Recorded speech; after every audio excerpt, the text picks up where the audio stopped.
Good morning, true crime friends. How y'all doing? Wait, is this in the right position? Okay, look. We have a lot to talk about. The state of New Mexico versus Hannah Gutierrez. We're not supposed to say Reed because her daddy was a famous armorer and he don't want no parts of this. So Hannah Gutierrez is on trial for the shooting that happened on the set of the movie Rust, that Alec Baldwin Western.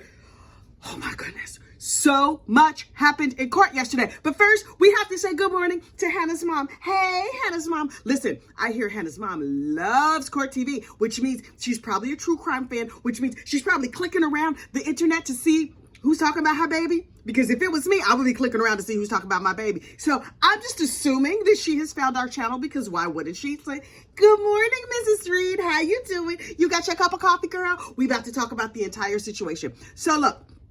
Yesterday on the stand was this dude Ross, some funny last name who that I cannot remember.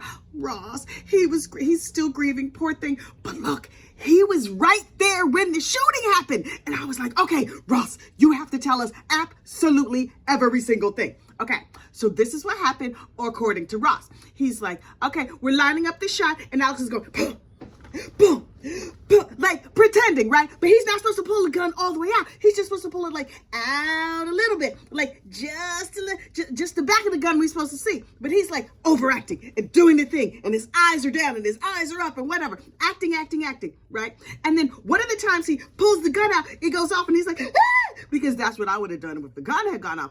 And so that's when he realized that people were shot, and he was like, if you can't help, get the F out of here. And he like shoot everybody away and started getting everybody help. Okay, cool.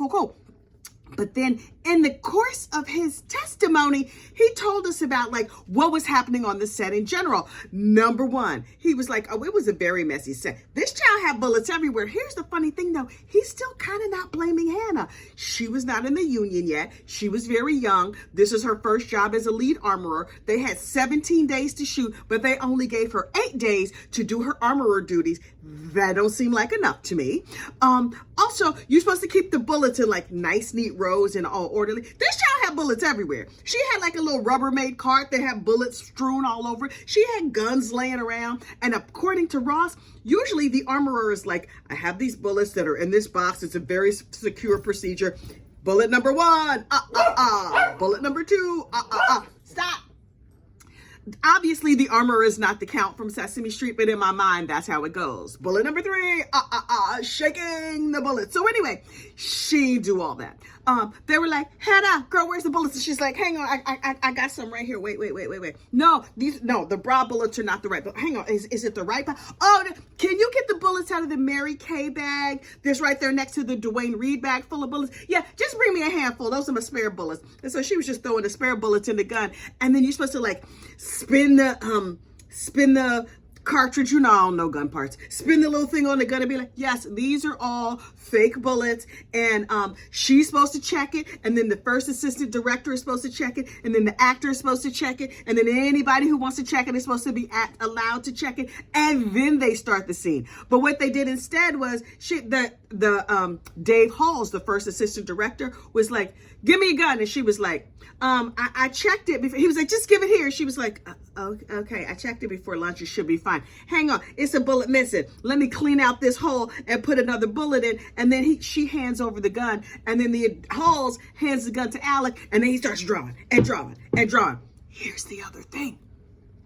According to Alec Baldwin, in his testimony, his finger was never on the trigger. The gun just went off. But then they showed us footage. Sir, you mean to tell me in all of the practice draws where we saw with our eyes your finger on the trigger, but the one time it happened to go off, your finger wasn't on the trigger? Sir, I'm misremembering that. Additionally, when Alec Baldwin did his interview with George Stephanopoulos, because Alec needs some of them shut up glasses. Oh, he needs some shut up glasses real bad. Something tells me he would not go. He would not pay attention. He would just be talking about himself the whole time. But I'm saying, had he gone to shut up classes, the first lesson would be like, Alec, shut up. And then he would have failed. But when he did his interview with George Stephanopoulos, he was like, I slowly, gingerly pulled the gun out. And then Hannah was saying, Helena, the lady who got shot, was saying, aim it higher, aim it lower, let's get this shot right. And then spontaneously a bullet just flew out of the end of it, sir. That's not what happened. The only person who says it happened like that was you. Immediately after the shooting. And sir, with all due respect, liar, pants on fire. So Alec Baldwin is a liar, but here's the other thing. Should Alec be charged for his lying-ass lies as an actor? No, because that's what actors do. They lie. I think Alec should be prosecuted, and he is being prosecuted because he's the producer on this film. Apparently, everything was like, hurry up. We got to get this done. See, also, guns and bullets just lying around, the bra bullets, the pocket bullets, the fanny pack bullets. Child, bullets everywhere. No safety precautions were taken. Additionally, Ross over there on the stand told us that normally, hang on, I done talk my throat dry. Maybe I need some shut up classes. Hang on. Ross said, normally when I'm on a movie, he's done like 100 movies, maybe a dozen of them were gun movies.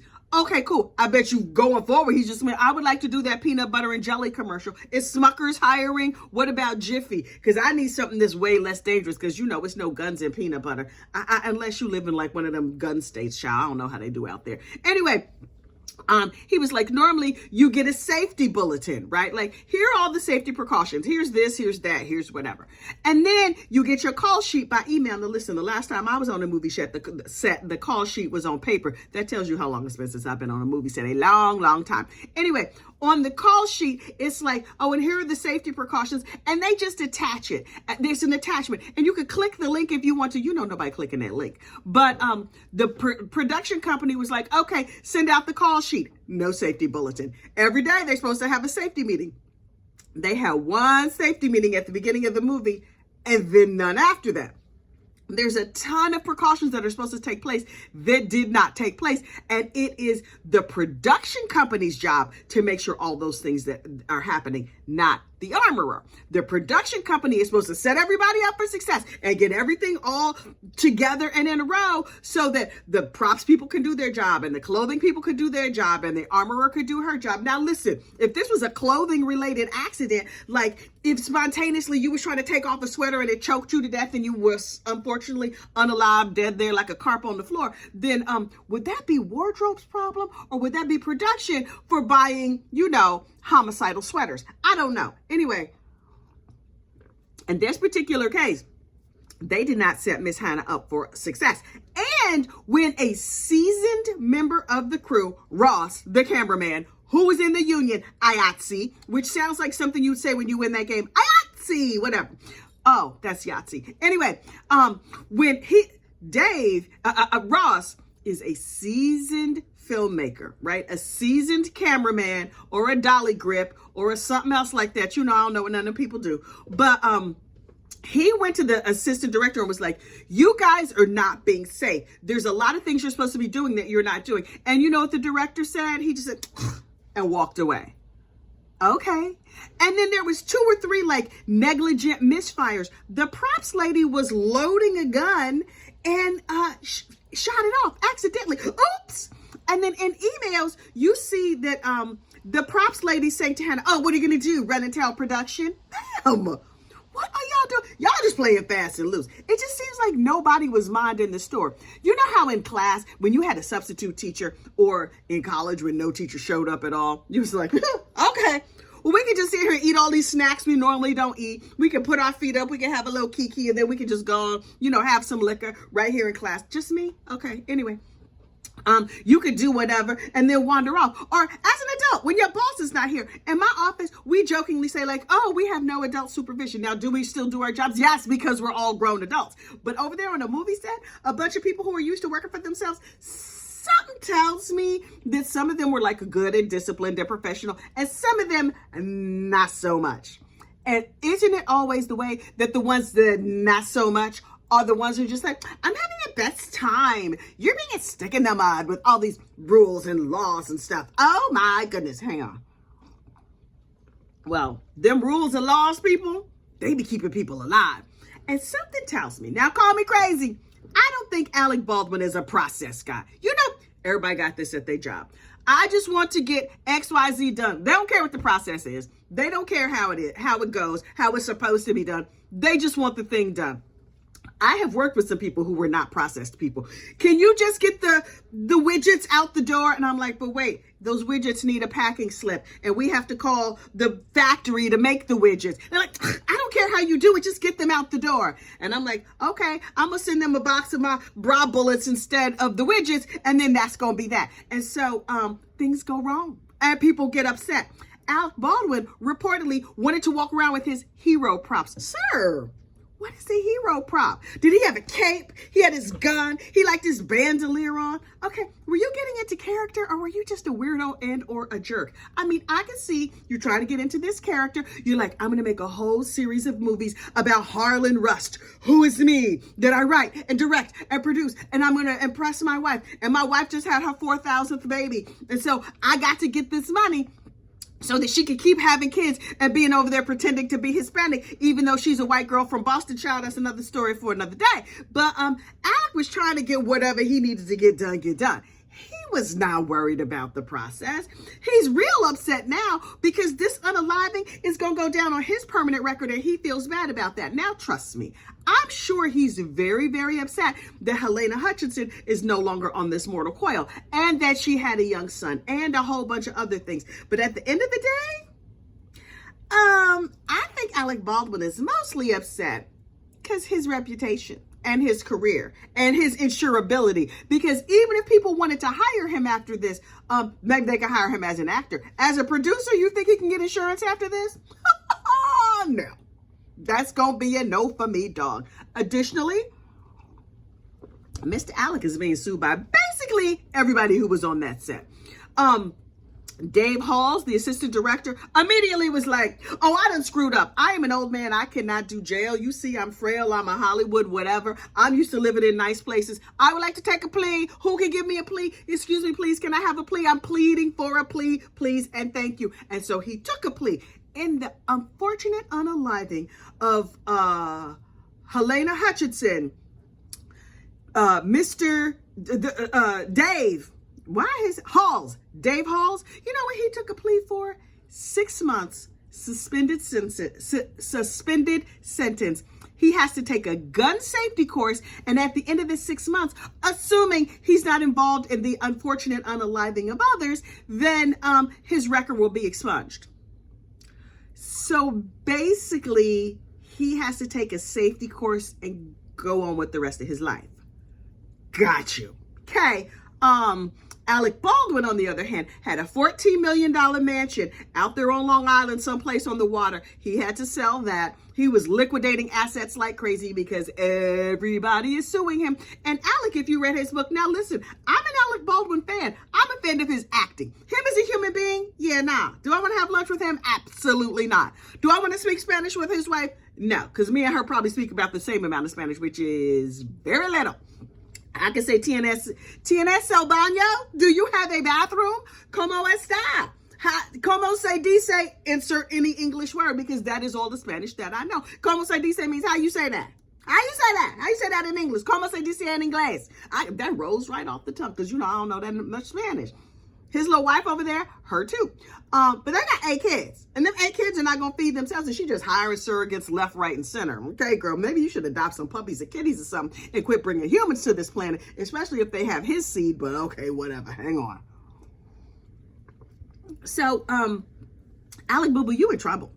You in bad trouble. Now, Miss Hannah Gutierrez Reed, she has her part to play, but I was listening to Court TV, who is, high on drama, light on facts, much like me. Court TV should name themselves Gossip, Rumor, and sometimes some Innuendo, because they just be like, this seems right. We just gonna put it out here on the air. But they do get experts in from time to time. And John Schneider, you remember John Schneider from the Dukes of Hazzard, Bo and Luke Duke? Oh, I used to love that show. That was our family's Friday night watch. Oh, we would sit down, we would get some popcorn and some red Kool-Aid. Oh, we would eat the popcorn and watch the Dukes of Hazzard. Yeehaw! We didn't even know that the Confederate flag was was terrible back then. We were just like, look, the General Lee, the red car, where's Boss Hogg? Anyway, John Schneider from 1980, whatever year that was that show was on, was like, look, this is how it usually goes. There's 4 safety checks of that gun. The armorer checks it before it gets put in, before the bullets get put in the gun. And then she checks it on her own. She checks it with the assistant director. Then the assistant director dry fires it, checks it on their own, and then hands it to the actor. The actor checks it, dry fires it, and then it says, would anybody like to survey the gun? And then, and only then, do they start the scene. You know what they did in this case? So I got a gun. Hannah, you brought bullets in the gun? Please. Go. Oh, no. Get some of her pocket bullets and throw them in this gun, and we're just going to fire away. And I'm sure it'll be fine. Who cares about that process? And then somebody is no longer here. Y'all, Alec Baldwin, the actor, fine. He's not going to have a problem. Alec Baldwin, the producer, boo-boo, you in trouble, boy. You in trouble. You and your wife with your $65,000, y'all better have some offshore money. But look, I read Alec Baldwin's book, his autobiography. I forget the name of it. It was actually a really good book. I got it on audiobook because you don't have time to be sitting down reading stuff. But his audiobook was really, really good. And it told the story of his life. But here's an interesting thing that I noticed in that book. He described his career and the way he manages money as, remember, old people like me, Bugs Bunny would sleepwalk, right? And he would walk into a construction site, and there would be all those steel girders, and he'd be walking on a girder, and he gets to the end of the girder. It looks like he's gonna fall off, and then another steel girder comes just in time and takes him, and he goes, and that just keeps going on and on and on. Right as the money's about to run out, something else pops up. That's how he has run his entire financial life. Something tells me in this particular case, he just fell off the edge of that girder. I'm just saying. So, Alec Boo-Boo, he gonna be my new next door neighbor. You about to be middle class with 8 kids, so you will not enjoy that. Not that I don't enjoy being middle class. Being middle class is just fine. But you know what I don't have? Millions of people suing me and 8 kids. And you can even have 8 kids and still be fine. But like all that ego or whatever, child, we're not dealing with that down here at the ShopRite. You're going to get your behind me at the Starbucks. Now, you better know your order and be ready to go. But I am the whatever. You will be back there in line if you keep talking like that. Sir, nobody's going to treat you special. We're going to treat you real regular. Like everybody else gets treated real regular. You will not enjoy it. Last, but certainly not least, I watched the end of the Wendy Williams documentary, parts 3 and 4. And you know what I have to say? Nothing. Now listen, I made a not for public view. First of all, there is a Wendy Williams playlist where all my Wendy Williams content, don't get excited, it's not that much, but there are some little inside stories. And there's some member only videos because some things don't need to be out here in the public coming out of my mouth. But some things that I may know may be on that Wendy Williams playlist. I'm just saying. The things I noticed in part 3 and 4 of the Wendy Williams documentary. Number 1, it was really, really stunning to me, the interactions with her and her son. Her son knows she's an alcoholic, right? Like, he grew up in the house. You know what your mom and daddy is really, really like. Like, people know the public face, and everybody's like, oh, we love the public face. But he knows the private face. He knows the real deal, right? And so the idea that his mother, who he had not seen in many, many months, shows up in the town where he lives, and he's 45 minutes late, walks in and don't give her a hug and just looks at her. I'm like, okay, what's that about? I'm real curious. And I trust from the bottom of my heart that her family cares for her and wants the best for her. Historically, I don't know that Wendy has been like super, super close with her family, because she would say on TV that she was real close with her family, but when she was on radio, that was not entirely the story. Especially her brother Tommy. All I'm saying is like, wow. Tommy, you all up in this. Tommy, you trying to get you a paycheck? Tommy, is this your new job? Because we know you and working is not on first name basis. Now, I ain't want to gossip, except for when I'm on YouTube. So you ain't heard this from me. But Wendy and her family were like superficially close. I'm saying they love her, they care for her, they want the best for her. I would never ever take that away from her or them. But like the lived reality of what that relationship was, I don't know. It was an interesting documentary, and thoughts and prayers and sending a bright white light to Miss Wendy for all of her health and healing. And I hope she gets better, because her situation, Wendy girl, you're not gonna be back on TV. I'm just gonna say, I hope she's having a great day. And how you doing? Because anyway, I need to get on with the rest of my day. I'm late. I got things to do. I'm maybe going to go for a walk or go to the gym or something this morning. I need a haircut. I took my dreadlocks out. Child, this hair is not fit to be seen. And I'm debating between reinstalling just like box braids or cutting it all off, because you know that heat be on me, child. I'm in the age category where, I'm having a flash right now. Just talking about a hot flash gives me a flash. Thank you for coming to my menopause moment. I'm going to figure that out today, and then you'll see tomorrow, possibly tonight.